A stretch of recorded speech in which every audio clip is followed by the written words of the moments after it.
right now. And Doug, I understand a school even closed early today because of the floodwaters for a precaution, right? Well, their school, it's located about half a block away from where we are.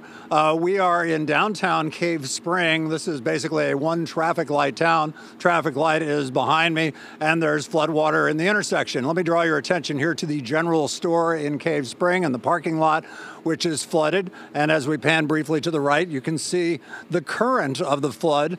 This is overflow from a nearby creek, and the nearby creek is called Little Cedar Creek. So the creek started to swell this morning following hours of rain, and by mid-morning, residents here like James Garner had found that the edge of the creek had flooded all the way to the back of his house and into the business that he runs out of his garage. Downtown Cave Spring was much the same. The creek spilled over into Padlock Mountain Road, which carries two state highways out of downtown toward the Alabama line.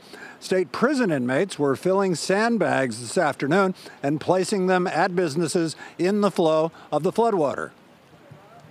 We're going to be watching for more rain. We're going to keep an eye on the level of the creek to make sure that what has been guessed is correct, that it will crest around 8 o'clock.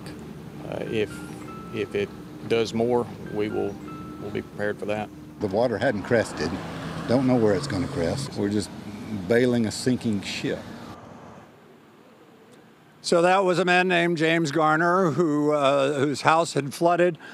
He says that it flooded like this about 40 years ago and hadn't seen anything like it since then. So, but in the meantime, he and other residents here are basically waiting to see if this particular flood gets any worse overnight. And if it doesn't, then they are anxious to see just how much damage got done here, probably after daybreak tomorrow, Sheriff.